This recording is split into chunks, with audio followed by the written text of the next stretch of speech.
Hello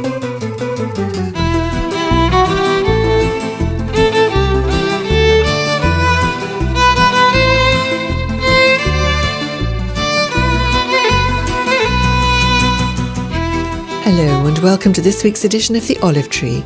I'm Julia Fisher and my guest is Oded Soshani. He lives with his wife Sandy in Jerusalem. They have 7 children. He's the pastor of a Hebrew-speaking Messianic congregation, and Sandy is the national director of Be-ad Chaim, a pro-life organisation in Israel. As a couple, Oded and Sandy understand God's heart for reconciliation.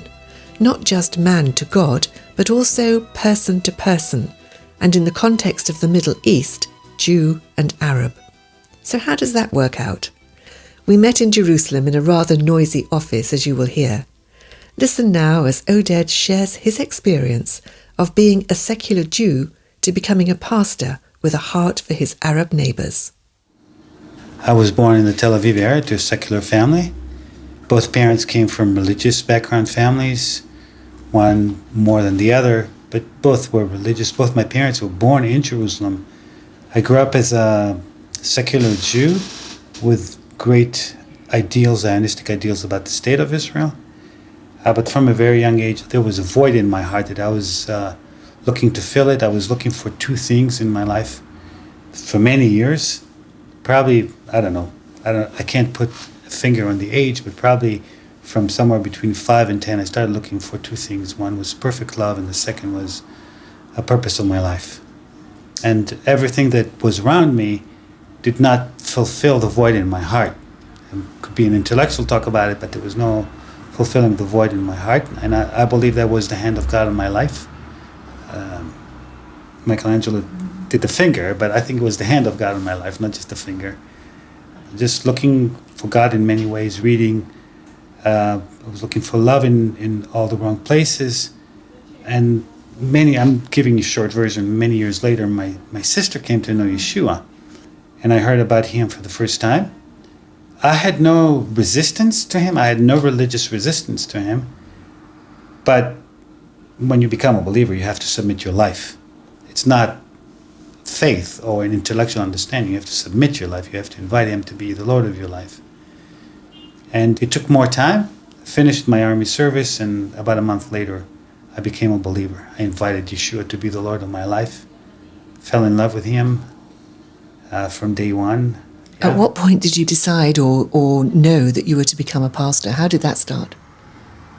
Well, the funny thing is that God has spoken into my life as a new believer things that at the time when they were spoken, it was scriptures given by other people.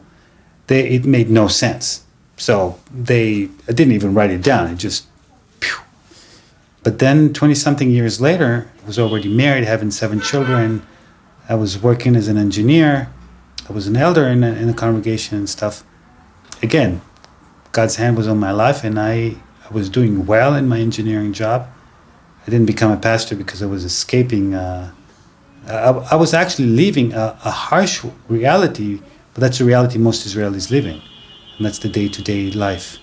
I wasn't escaping, I was changing occupation, but really, God did not speak into my life. I was kind of weighing my life in a sense of, what am I doing with my life? Am I continuing to do the same good things that I was doing, creating buildings and whatever systems in the buildings?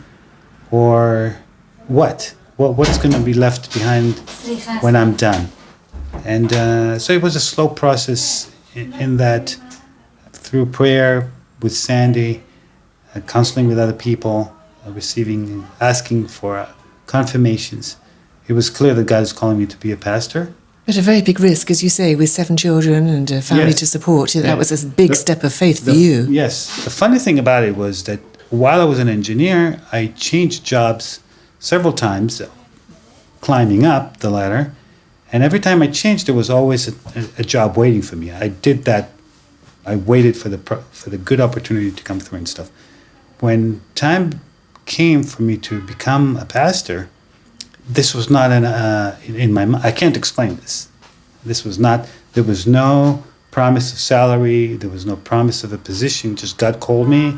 The congregation we were in at the time recognized that God was calling me, but promised nothing in that area.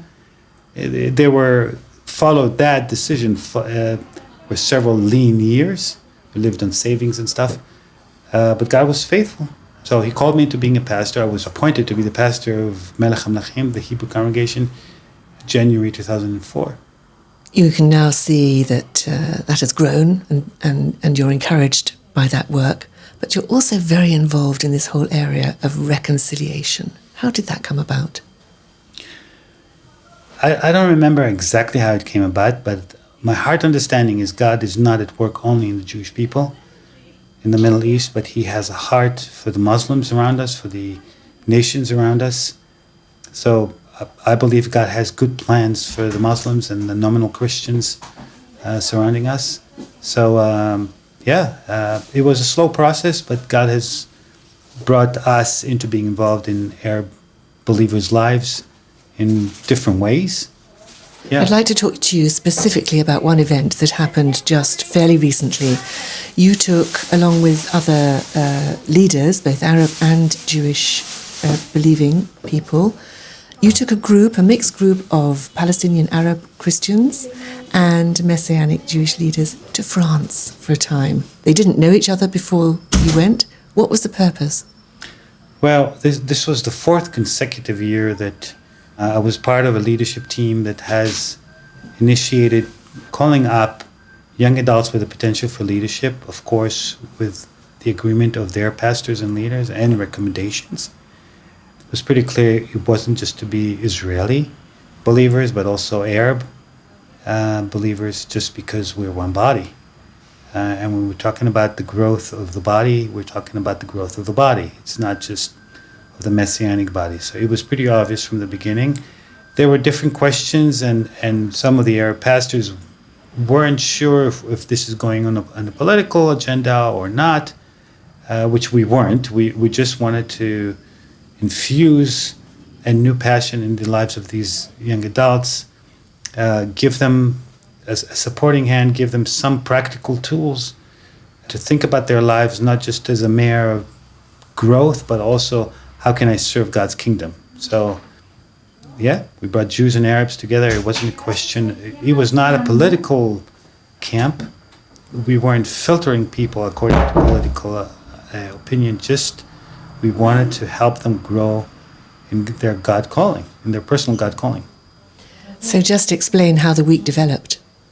We were staying in the mill in France.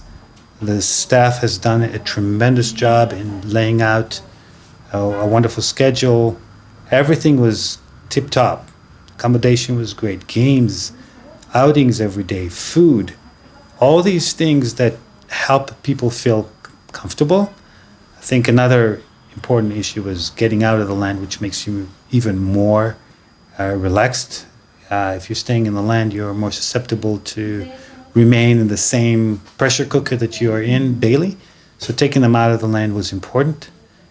We've done studies or teachings that were one on top of the other. We started with the basics of what is faith, what is sin, what is salvation, how do you grow in salvation, and different facets of it. We wanted to make sure there's a clear baseline. We even though there were a recommendation of the pastors, our experience over the years have shown that people can say they're believers, but they can literally be illiterate about the word or a very meager understanding of the process of salvation. So we, from the beginning, from the first year, we have decided to go on that path of beginning on basics, and then further on going on and talking about their callings. How do you identify your callings? Gifts and management of time, tools to manage time and stuff. There was a lot of, there were personal testimonies, there were other teachings of the Bible, there were, every morning, early in the morning, we were calling them up from their beds for a 7 o'clock quiet time. So it was cold out early in the morning, but we called them into a quiet time. We gave them not just teaching, but we practiced what we were teaching. You know, they needed to have a quiet time. We took them out and we gave them an opener, and then we sent them out to read the word and pray, have about an hour's quiet time. Then, and the day was full of activities. but there was always a guiding hand. And the leadership consisted of 3 couples. We wanted to have fathers and mothers around, that we can deal with issues, personal issues of the men and women, and there were both. We were dealing with hard issues with some of the people. Some people opened up. We talked on some issues that usually are not talked in congregations, such as pornography. So we talked about these things. We talked about dating, proper ways of dating and stuff. We talked about the things that help your life be focused on the Lord, but also we talked about their calling and the way to go about being developed as a future leader. By the end of the week, how had the relationships developed, or did they tend to keep themselves apart? Well, there were relationships that developed, and people, some of the participants have had many relationships, especially if geographically they're close. If they're some in Galilee and some in Jerusalem or Tel Aviv, then the likelihood of personal relationship to develop after the conference was low. Mostly in Galilee, there were people that were open, but in other places as well. But some people had tonight. We're having a reunion. We're keeping up a reunion every few months. So tonight we're having a reunion of the last summer. Sometimes we do a reunion of all the groups together. So tonight we're having a reunion, facilitating again, remembering, coming together, hearing maybe a short teaching, having good food, fellowship, worship, seeing pictures.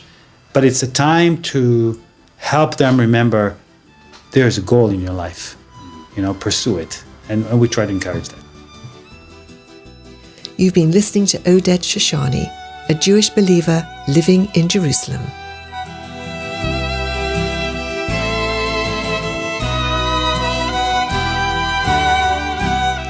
The Olive Tree Reconciliation Fund is a Christian charity based in the UK that supports the needs of both Jewish believers and Arab or Palestinian Christians living in Israel and the wider Middle East.